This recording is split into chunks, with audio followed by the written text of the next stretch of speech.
Back to my online classes and सभी को मेरा प्यार भरा नमस्कार। और ये 11th क्लास की मेरी थर्ड वीडियो है।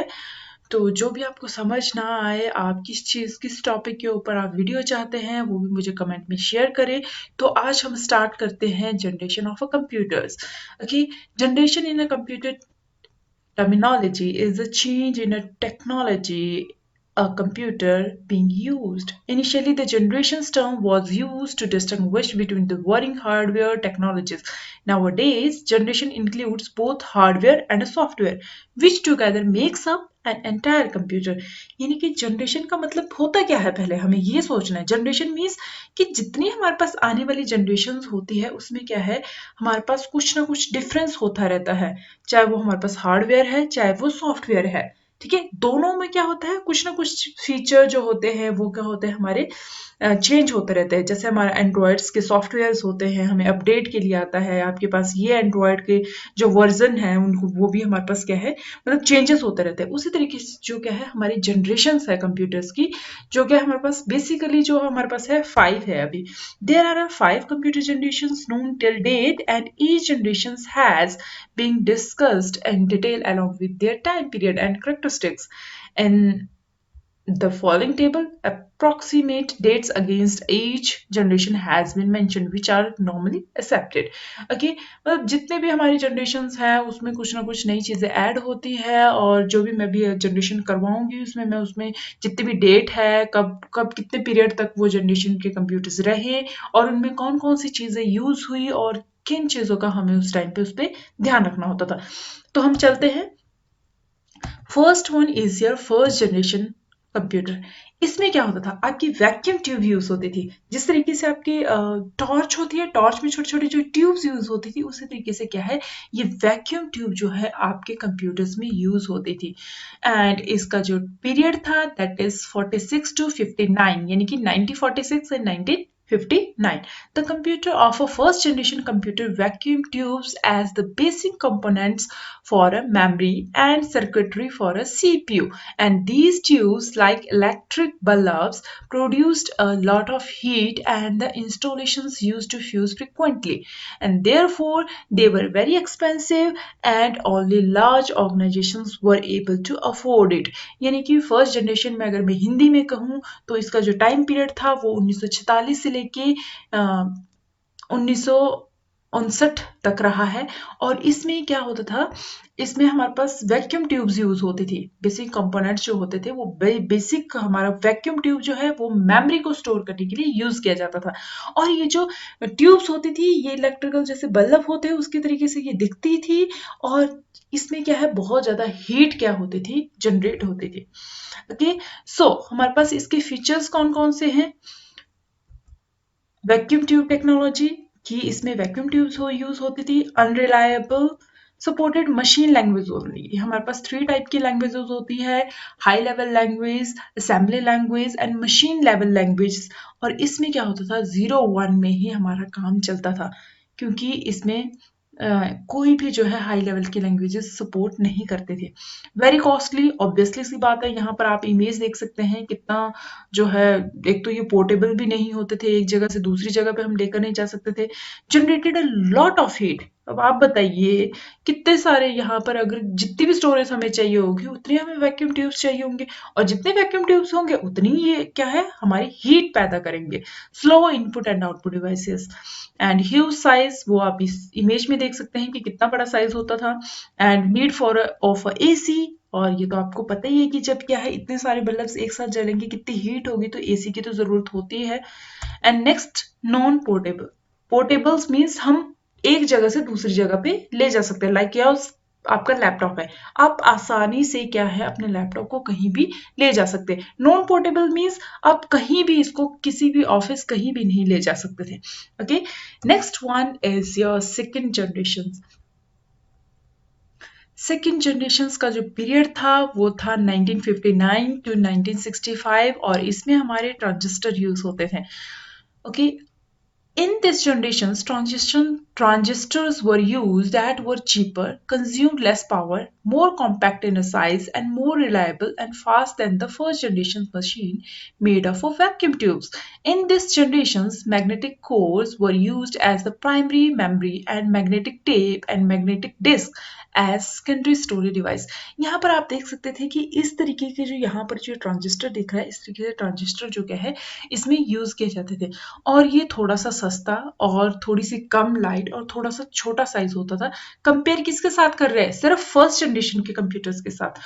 और इसमें जो है आपके जो प्राइमरी मेमोरी के तौर पर जो यूज होता था दैट इज योर मैग्नेटिक, ठीक है। और जो आपकी सेकेंडरी में वो मैग्नेटिक टेप होती थी, मैग्नेटिक डिस्क होती थी आपके पास। In this generations, assembly languages and high-level programming languages like a Fortran, COBOL were used, and the computer used batch processing and a multi-programming operating system. कि इसमें क्या होता था? उसमें क्या होता था? फर्स्ट जनरेशन में वो machine language that is very difficult to operate, कि हम मशीन लैंग्वेज में अगर डायरेक्ट काम करेंगे वो बहुत ही मुश्किल है। बट हमारे पास जो सेकंड जनरेशन जैसे ही आई तो हमारे पास असेंबली लैंग्वेज और हाई लेवल लैंग्वेज प्रोग्रामिंग में काम करने का मौका मिला, जिसमें जो स्टार्टिंग की जो हमारी लैंग्वेजेस थी that is your Fortran, COBOL, like is your C और C++, इसमें भी वैसे ही कोडिंग होती थी। The computer used batch processing and multi programming, यानी कि एक साथ आप क्या है मल्टीपल प्रोग्राम को यूज कर सकते हैं। And the main feature of a second generations are use of a transistors, reliable in comparison to a first generation computer, smaller sizes compared to a first generation computers, generated a less heat as compared to a first generation computers, consumed less electricity as compared to a first generation computers, faster than the first generation computers, still very costly, is required unsupported machine and assembly languages। यहाँ पर अभी भी आप देख सकते हैं कि इसका लार्ज अभी भी क्या है बहुत ज़्यादा वो है, मतलब ज़्यादा है, बहुत हाई है। तो यहाँ पर सिर्फ इतना कंपेयर, हम सिर्फ इसका कंपैरिजन फर्स्ट जनरेशन से कर सकते हैं कि उससे क्या है थोड़ी सी ज़्यादा इसमें क्या है फीचर ऐड हो चुके थे, कि हम इसमें क्या है असेंबली लैंग्वेज में हम अपना काम कर सकते थे, और क्या है इसमें थोड़ी सी जो हीट थी वो भी कम हो गई थी, इलेक्ट्रिसिटी जो है कम यूज होती थी, और क्या थोड़ा सा फास्ट हो गया था फर्स्ट जनरेशन कंप्यूटर से, और थोड़ा सा रिलायबल भी हो गया था, और इसमें ट्रांजिस्टर यूज कर रहे थे instead of a vacuum tube. Okay, next one हमारे पास आ जाता है थर्ड जनरेशन। थर्ड जनरेशन में हमारा यूज हुआ इंटीग्रेटेड सर्किट। अब आपको ये पता है कि हमारे पास ट्रांजिस्टर होते क्या है। अब यहाँ पर आप देख सकते हैं जो ट्रांजिस्टर है वो यहाँ पर लगा हुआ है 1 2 3 4, यानी कि मल्टीपल ऑफ अ ट्रांजिस्टर से हमारा क्या हुआ एक इंटीग्रेटेड सर्किट बना। The period of a third generation was from 1965 to 1971. And the computer of a third generation used integrated circuits in a place of transistor. A single IC has a many transistor, resistors and capacitors along with the associated circuitry.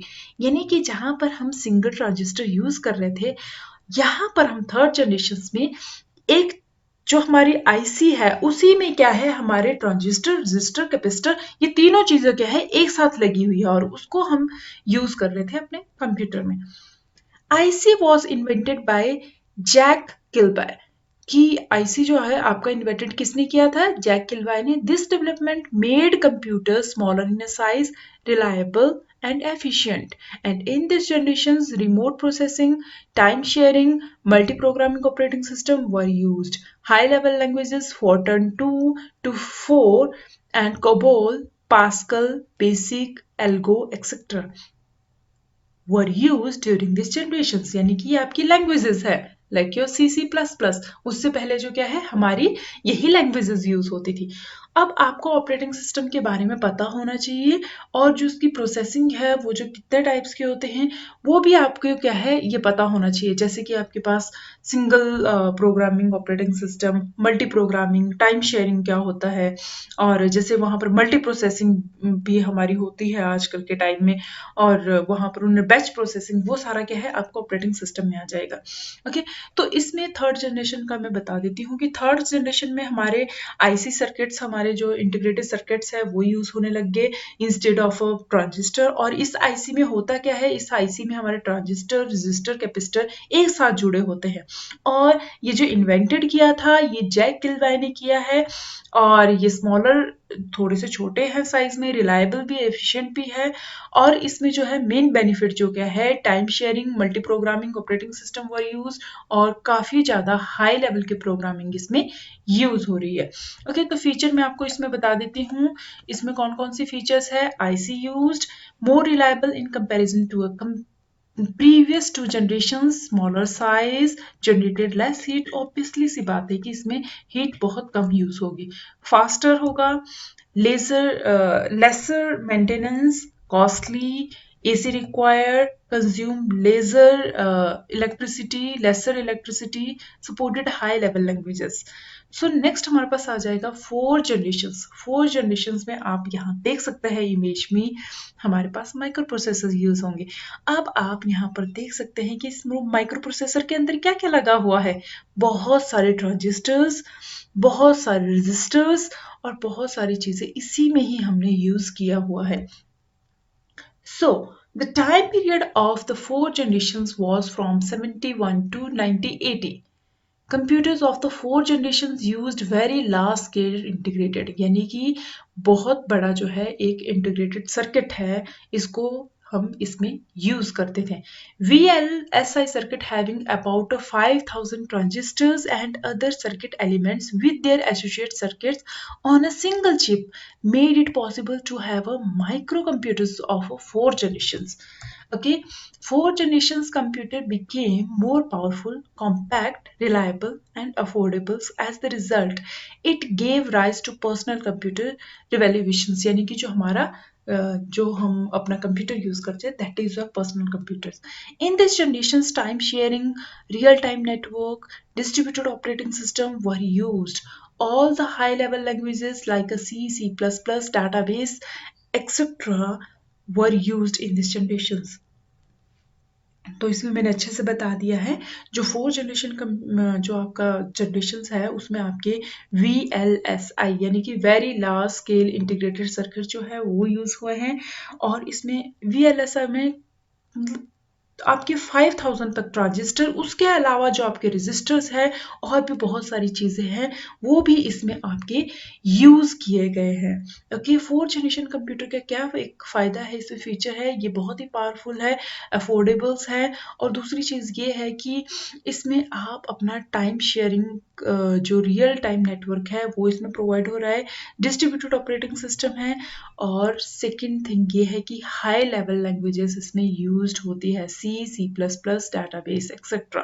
Okay, तो features मैं आपको बता देती हूँ कौन कौन सी features है, ये आप यहाँ देख सकते हैं। ये सिंपल फोर्थ जनरेशन का कंप्यूटर है। VLSI technology used, very cheap, portable and reliable, क्योंकि हम इसे एक दूसरे जगह पर ले जा सकते हैं compare to your first generation. Use of a PC, very small size, pipeline processing, no EC required, concept of internet was introduced, great development in the field of a network. Computer became easily available, यानी कि इससे पहले जो है हमें अगर computer लेना होता था दैट इज़ वेरी डिफ़िकल्ट। जब हमारे पास फोर जनरेशन के कंप्यूटर आ गए तो उनको लेना, क्योंकि इसमें जो है बहुत सारी चीज़ें जो है इसमें मतलब यूज़ नहीं हो रही है, और इसमें जो चिप बन रही है वो भी काफ़ी अच्छी है, क्योंकि एक साथ बहुत सारे ट्रांजिस्टर और कैपेसिटर जो भी है वो यूज़ हो रहे हैं, एसी का रिक्वायर्ड नहीं है, थोड़े से ये सस्ते हो गए थे, इसीलिए क्या है हर जगह नहीं बोल सकते, मतलब इजीली अवेलेबल हो गए थे। Okay, next one is your fifth generation computers. Fifth generation में आपके पास अल्ट्रा जो लार्ज स्केल इंटीग्रेशन इसमें यूज होती है, और इसमें मैं आपको बता देती हूँ हमारे रोबोटिक्स भी इसी में ही आते हैं। The period of a fifth generation is 1980 and till date in the fifth generation VLSI technology became ULSI ultra large scale integration technology resulting in the productions of a microprocessors chips having the 10 millions electronic components।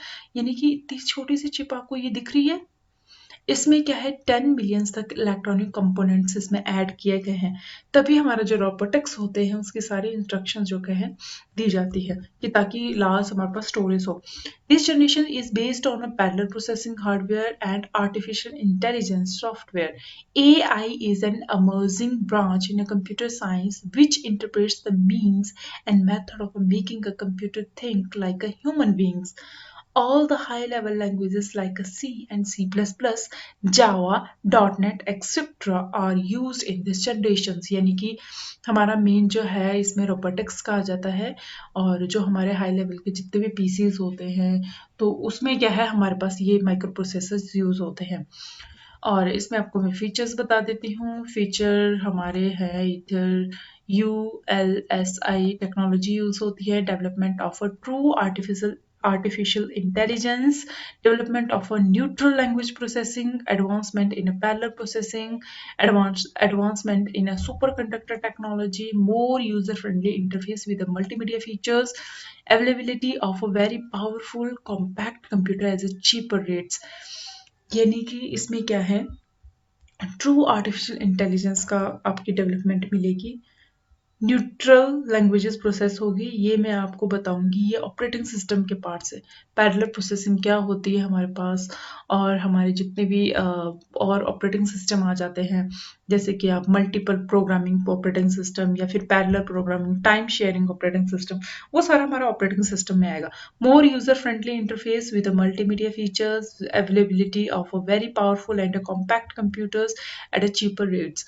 और इस video में इतना ही था, और जितने भी आपके input output और मेमोरी जो है वो मैंने 9th क्लास के प्लेलिस्ट में मैंने वो क्या किया है एक्सप्लेन किए हैं। अगर आप वो वीडियोस देखना चाहते हैं तो मैं इस प्लेलिस्ट में भी उसको ऐड कर दूंगी, तो उनको भी आप ज़रूर देखिएगा।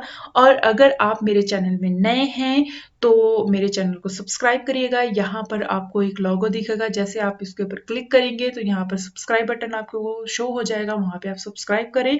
और आने वाली जितनी भी वीडियोस हैं उनकी नोटिफिकेशन अगर आप जानना चाहते हैं तो फिर आपने वीडियोस के नीचे जो है सब्सक्राइब के साथ आपके पास एक बेल आइकन होता है, उसके ऊपर जैसे आप क्लिक करोगे तो क्या है जितनी भी नोटिफिकेशन होगी, जितनी भी वीडियोस मेरी बनेगी, जिस दिन अपलोड करूंगी उस दिन आपको शो हो जाएगी। ओके, नेक्स्ट आपका जाता है क्वेश्चंस कि कौन कौन से क्वेश्चंस है true and false. First generation computer are used vacuum tube, is this true और false? VLSI stand for very low scale integrated and transistor used in fifth generation of a computer. इसके जो आप answer जो है मेरे comment box में दे सकते हैं, और जो भी प्रॉब्लम है वो भी आप मेरे साथ शेयर कर सकते हैं।